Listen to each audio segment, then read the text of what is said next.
how do you let go of someone that is unparticularly important para sa'yo? I mean, para sa growth na meron ka. How do Wala, you usually bro. go? Sasabihin mo lang siguro sa kanya. Kung hindi niya maintindihan, hindi i-continue mo pa din yung ano mo. Di ba yun yung pinaka, Gawin. ano no?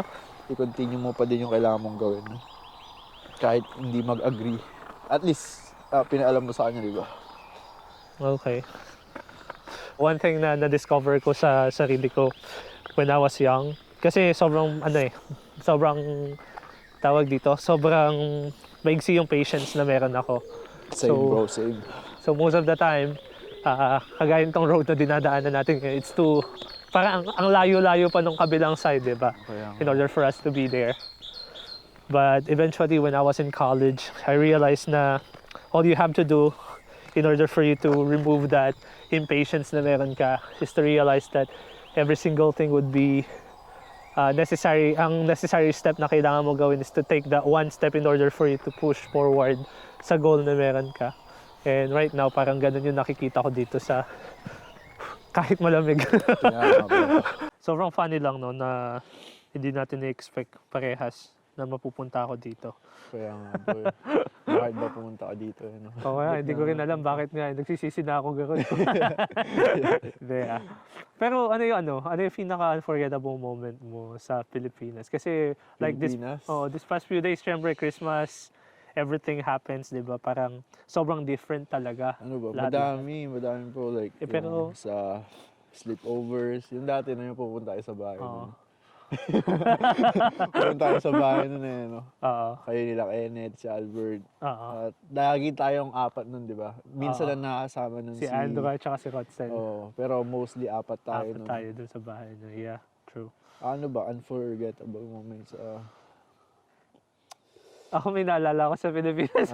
Unforgettable moment natin bukod sa awayan natin. Naalala mo na nagpa-practice tayo sa church? Oh. And then, eventually, may nakita akong something sa wall. Napakanta pa nun eh. Bigyan napakanta. Tapos sinira mo yung for the stand up youth ko. Tapos tumakbo ka papunta sa parang bobo. Nakakatawa i-exipin yung mga ganong moment, no?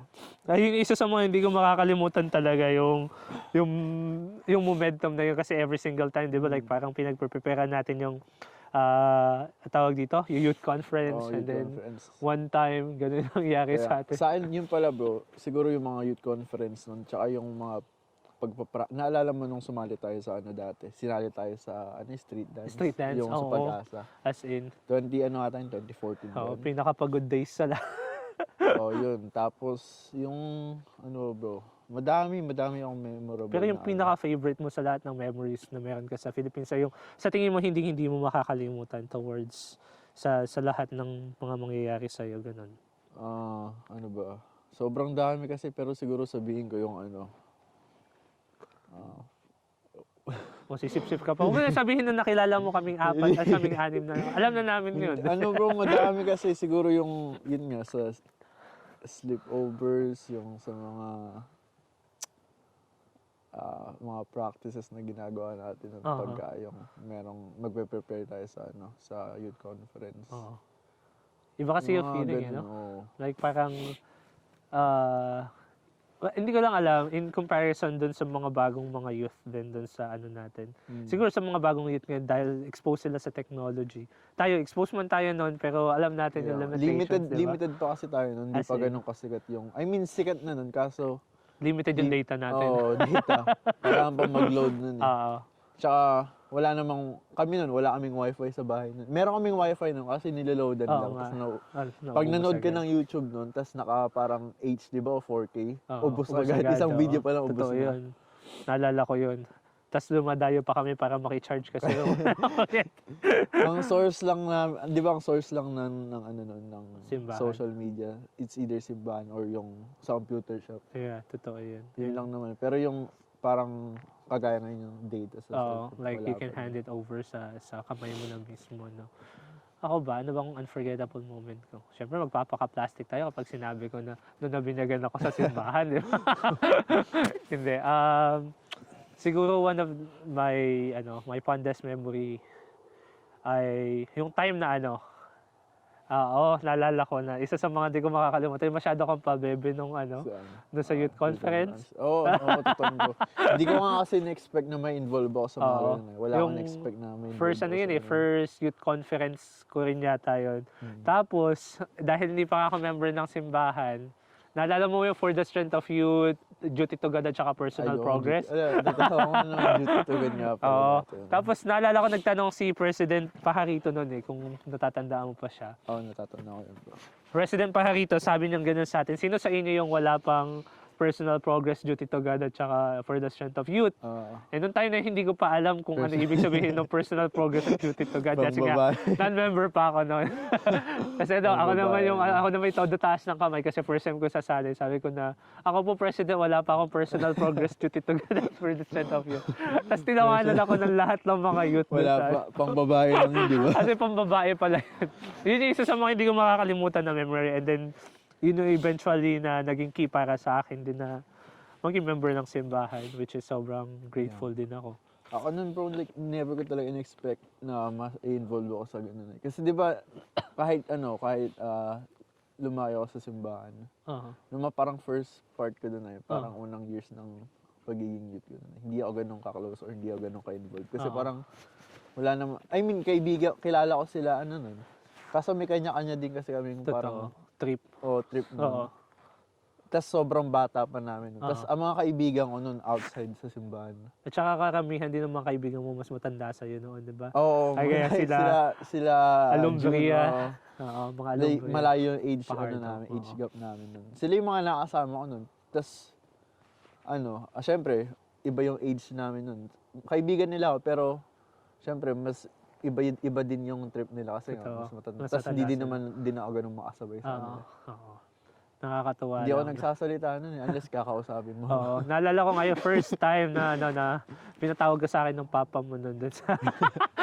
Uy, tawag ka ng papa mo, mag-activity na doon tayo sa mga... Oo, totoo.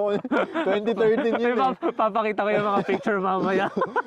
Naalala ko nun meron, di ba yun, anong tawag nun? Anong team kasi yun? Come on to Christ. I know, standing in the holy places. Bagong-bago ako na first year ko nun sa Imo nun, may dala pa akong gitara. May dala pa akong gitara nun. Oo. Tapos ang young man president pa natin na si President Baldovino. Oo nga. Si Kuya Baldo. Si Wititit. Shoutout sa'yo. Pero naalala ko talaga nun Ay, grabe. Baliw na baliw pa ako nun sa mga banda. Green Day. Ang outfit ko nun, naka-black ako, naka-Converse ako, black, tapos black na polo, tapos may necktie ako na. Tapos red na necktie. Hindi ko makakalimutan yan, bro. Tapos red na shoes din yung gamit mo. Red Vans. Vans. Pero nakakatuwa lang kasi naalala ko nung nag-sign ka nun sa sa VR book ko. 'Di ba? Yung Book of Remembrance kung hindi nyo alam yung VR.